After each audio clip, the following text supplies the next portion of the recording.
For most of your life, people have probably told you that you are simply too much, too intense, too emotional. Or maybe you are the person who cries easily, not just when you are sad, but when you are angry, or even when you are just overwhelmed by how beautiful a sunset looks. You have likely spent years trying to hide this intensity, thinking it was a flaw in you. But evolutionary biology offers a completely different explanation. You probably belong to the 20% of the human population with a trait called sensory processing sensitivity. To understand this, we have to look at how tribes survived in the past. The majority of the tribe were dandelions. These were the resilient warriors. They could sleep anywhere, eat anything, and move fast. But a tribe made entirely of warriors would die. They would walk right into a storm without noticing the clouds changing. They would eat poisonous food because they didn't notice the strange smell. The tribe needed you, the orchid. You were the vanguard of awareness. Your nervous system is wired to record the world in 8K resolution while everyone else is seeing in 720p. You do not just notice loud noises. You process the hum of the refrigerator and the texture of your shirt. You do not just hear what your friend says. You feel the slight hesitation in their voice, and you metabolize the sadness they are trying to hide. Your radar is always on. It is designed to pick up the signals that everyone else misses. But I have been reading the comments from our recent videos, and a painful pattern keeps showing up. You know you have this high-resolution brain. You know you have this gift. But instead of feeling powerful, you feel exhausted. You feel like you are constantly withering. That makes perfect sense. Because an orchid cannot survive on a concrete sidewalk. It needs a greenhouse. Psychologists call this vantage sensitivity. This is a crucial concept. It means that while you suffer more in chaotic or harsh environments, you do not just survive in the right ones.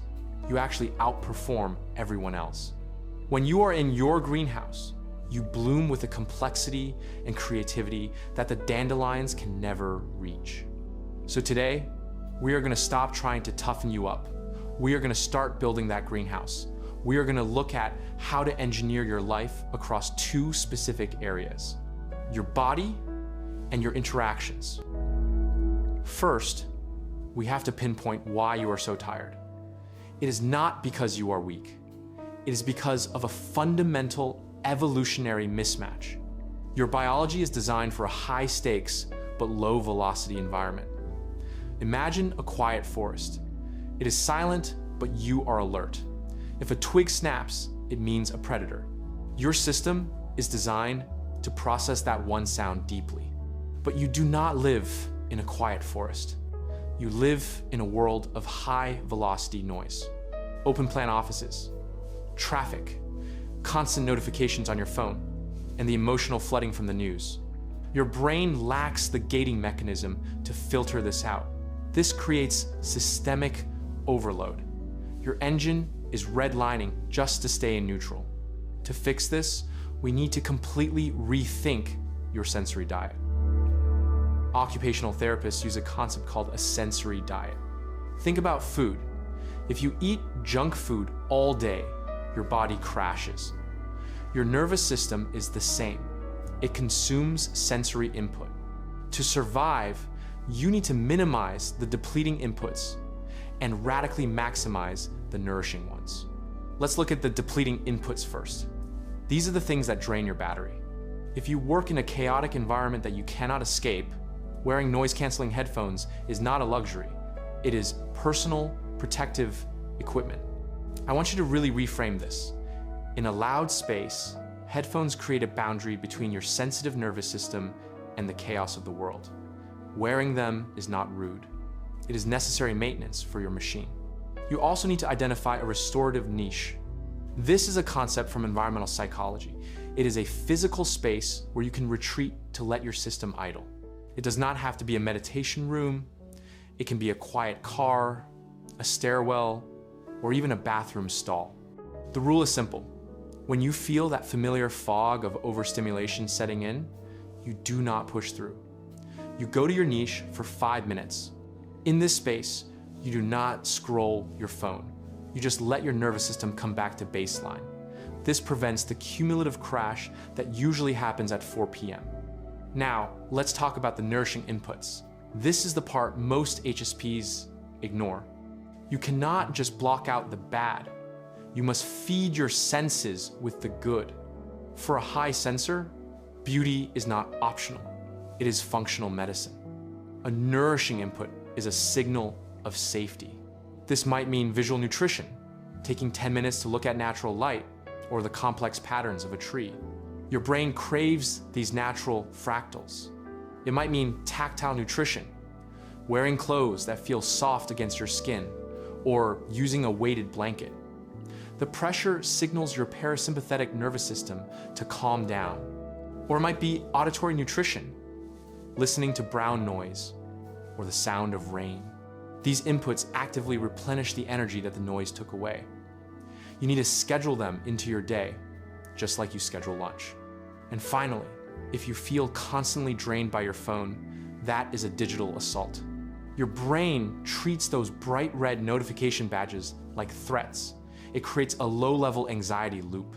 Try the Gray Protocol. Go into your settings and turn your screen to grayscale. It sounds small, but it changes your brain chemistry. It removes the dopamine reward and turns your phone back into a simple tool, reducing the depletion every time you unlock it. Now, let's look at the psychological layer. This is where most HSPs struggle the most, the emotional sponge effect. Your mirror neurons are hyperactive. When you walk into a room and someone else is anxious, you do not just understand it intellectually, you physically feel their anxiety in your own chest. To protect yourself, you need to change how you relate to others and how you relate to yourself. First is the compassion shift. We often confuse empathy with compassion, but neuroscience shows they are different. Empathy is feeling with someone. It activates the pain centers of your brain. If your friend is drowning, empathy means you jump in and drown with them. Compassion is caring for someone. It activates the reward centers. It means you stand on the shore and throw them a rope. When you feel yourself getting overwhelmed by a friend's distress, catch yourself. You are drowning. Shift to compassion by telling yourself this internal script. I see your pain, but it is not mine. This creates a psychological boundary. Once you have said that to yourself, then you can ask them out loud. How can I offer support? This keeps you safe on the shore, where you are actually strong enough to be useful. Second is the pause protocol. Because you feel so deeply, saying no feels physically painful. You can feel the other person's disappointment, and you want to fix it, so you say yes to everything until you are completely burned out. You need a buffer. Your brain processes social data deeply, so you need more time to make decisions than other people. From today on, your default answer to any new request is this: let me check my capacity and get back to you. This simple sentence is your shield. It buys you time. It allows your logical brain to catch up and override the immediate emotional impulse to please. In that pause, you can ask yourself the hard questions. Do I actually have the energy for this? Is this person nourishing, or are they depleting? Is this good for my greenhouse? The modern world was not built for you. It is loud, fast, and aggressive. But that does not mean you do not belong here. It just means you cannot live on autopilot. You must become the architect of your life. You have to be ruthless about removing depleting inputs. You have to be intentional about finding nourishing ones. And you have to be strategic about your boundaries. This is not about hiding from the world. It is about resourcing yourself so you can actually be in it. When you build your greenhouse, you do not just survive. You unlock that vantage sensitivity. You bloom with a depth, a creativity, and a power that the world desperately needs. Start with one change today. Buy the headphones if you need them. Find your niche. Or just use the pause protocol. If you found this helpful, subscribe to Unordinary Mind. Let's build a world that works for us together. I will see you in the next one.